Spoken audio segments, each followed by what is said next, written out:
el río como padre, como madre, como ausente. Entonces, pues muchas gracias. Va a haber varios temas que esperamos provoquen la conversación con las personas que nos acompañan en el auditorio y por YouTube. Muchas gracias nuevamente. Ya volvemos a conversar entonces. Le doy ahora la bienvenida a Claudia Cárdenas Botero. Claudia, pues evidentemente también es paisa. Ella es investigadora del Instituto Humboldt. Ella es investigadora científica y social, asesora en temas de arqueología y medio ambiente, conocimientos tradicionales en biodiversidad, comunidades y sistemas culinarios de Colombia para entidades como el Ministerio de Ambiente y Desarrollo Sostenible, el Programa de las Naciones Unidas para el Desarrollo PNUD, el Ministerio de Cultura, el Fondo para la Biodiversidad, Patrimonio Natural y Parques Nacionales Naturales. Como les contaba, pues está en la actualidad vinculada al Instituto Humboldt en el Programa de Ciencias Sociales y Saberes de la Biodiversidad. Claudia ha enfocado su investigación en el entendimiento y fortalecimiento de las comunidades étnicas y campesinas a partir del análisis de las diferentes relaciones socioecológicas en distintos ecosistemas.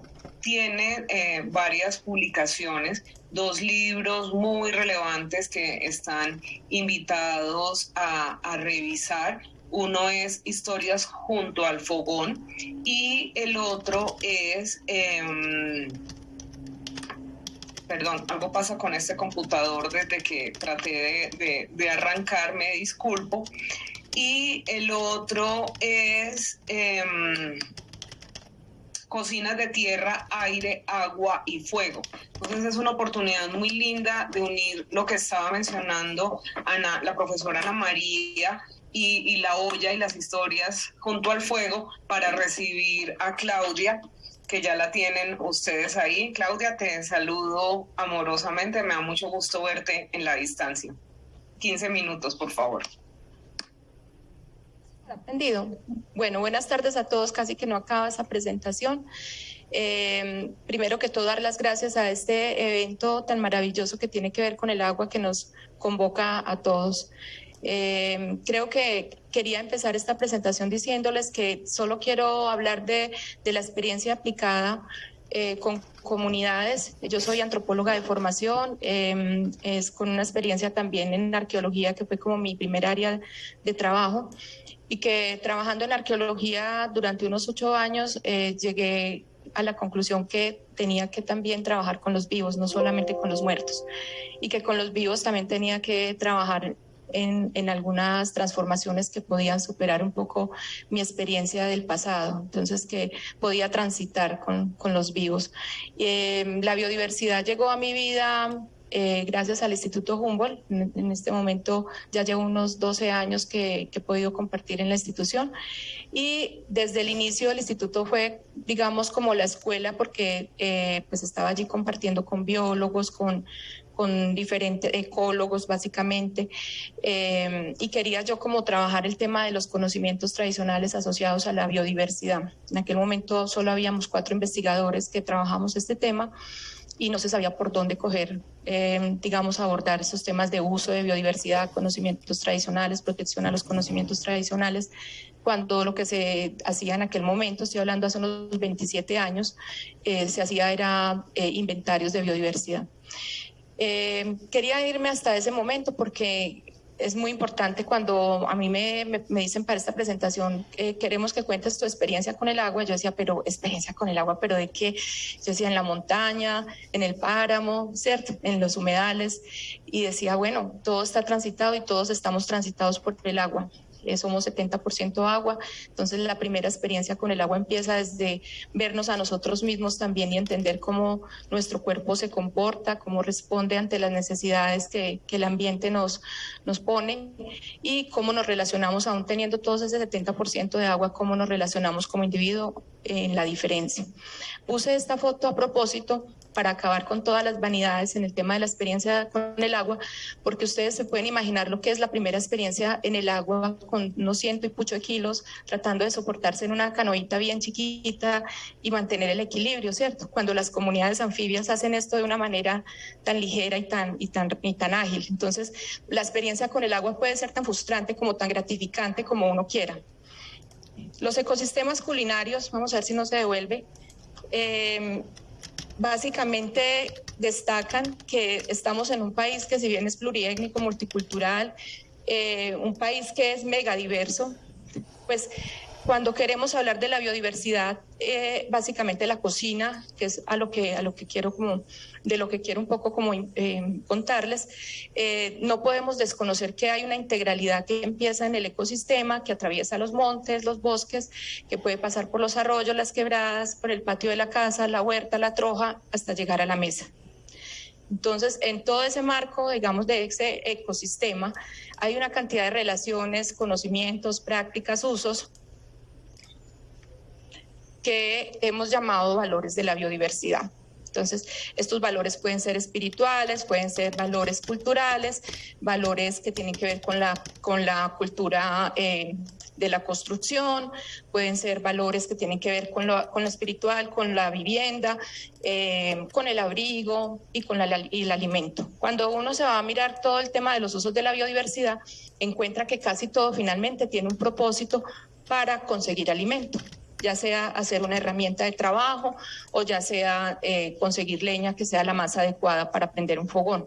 Y que en esas relaciones de conseguir esas especies, pues también hay unas relaciones entre hombres y mujeres que están allí interactuando, donde todos están participando y que finalmente el interés de todos es conseguir un bienestar. Entonces, a lo largo del tiempo, entendiendo el tema de los usos de la biodiversidad, vi que el tema alimentario era tan complejo como para tenerlo en una sola casillita de estudio, y que por eso se llamaba como un ecosistema culinario, porque era tan complejo como poder estudiar una especie de fauna o de flora. ¿Por qué me interesa mucho el tema del ecosistema culinario? Porque si estamos hablando de bienestar, tiene que ver mucho con lo que habla nuestra compañera Ana María, y es el tema de querer dar lo mejor y también proporcionar lo mejor y tener lo mejor.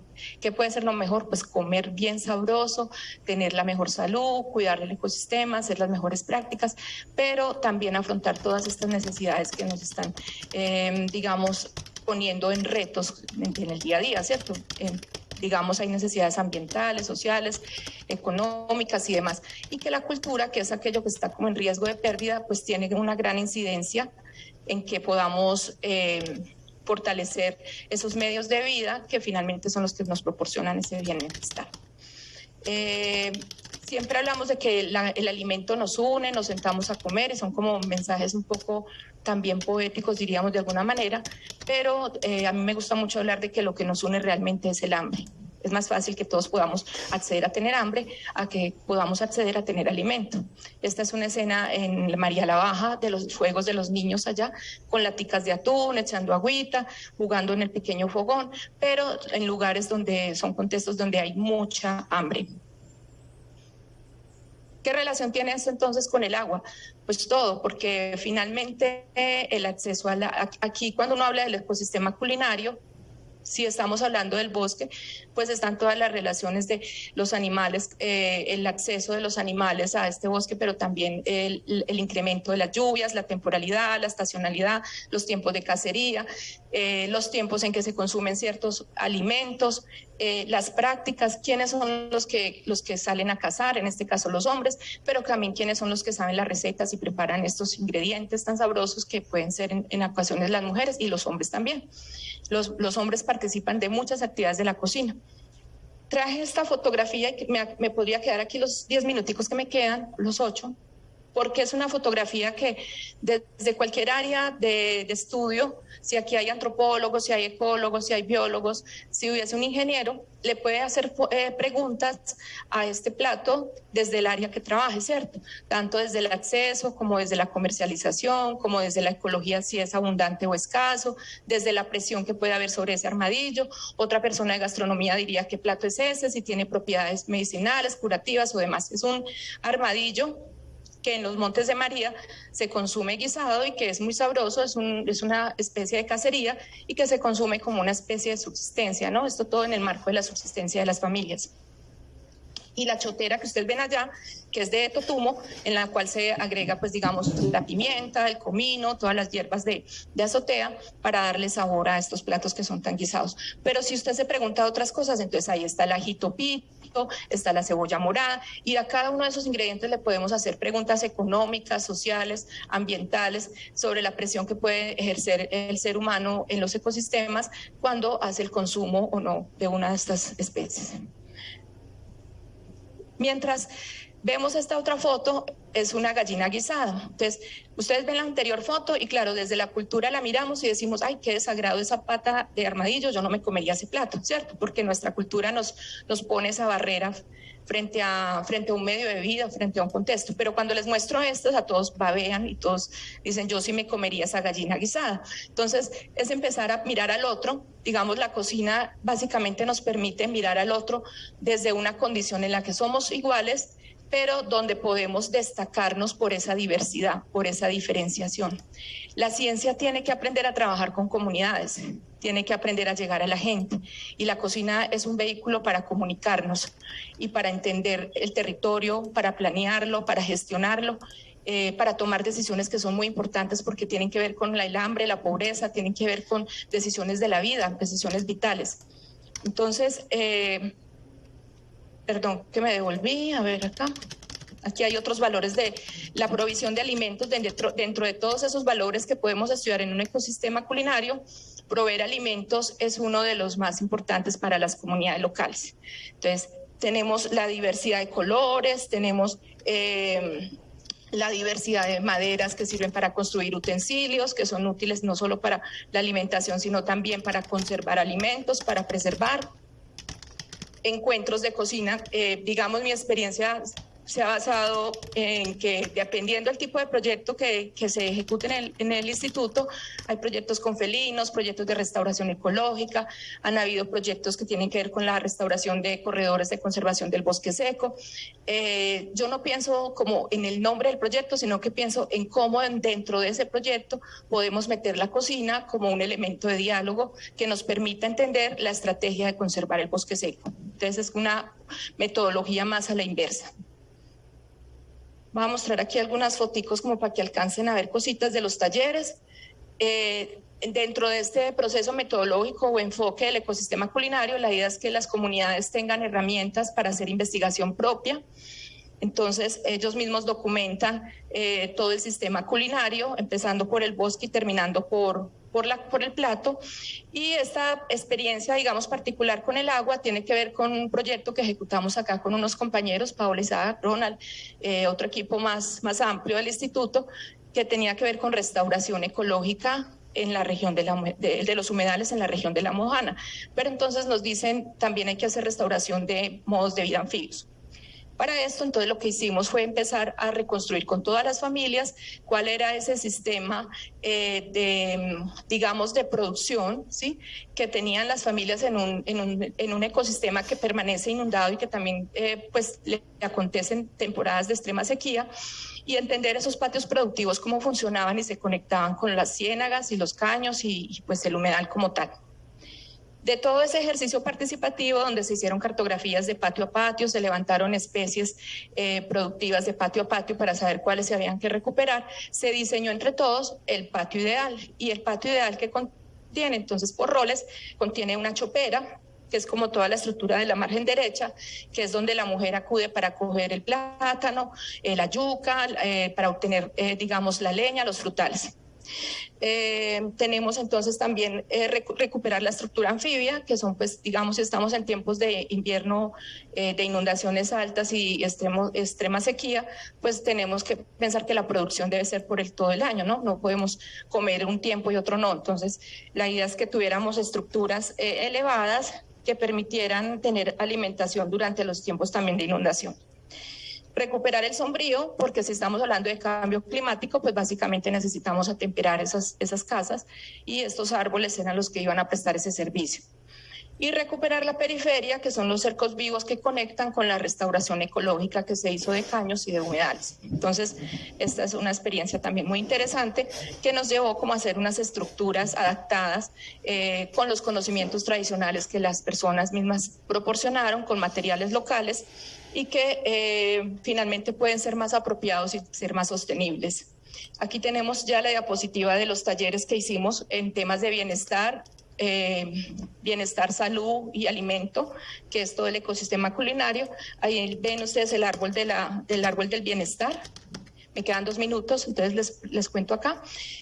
Hicimos talleres corporales sobre lo que comíamos en el día a día y pues solamente viendo un dibujo, las personas comparando sus dibujos se dan cuenta que los unos tienen solo un plátano, el otro tiene solo un pescado, el otro tiene un poquito de arroz y que finalmente todos estábamos aguantando hambre. Entonces ahí es donde digo, el hambre es el punto de partida donde todos somos iguales.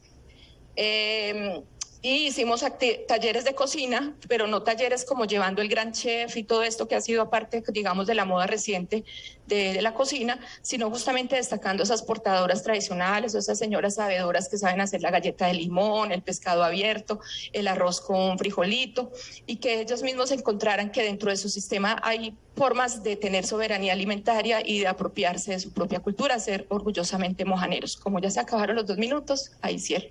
Gracias. Muchas gracias, Claudilla, pues nos dejas muy provocados para seguir conversando y provocados en el sentido máximo de la palabra.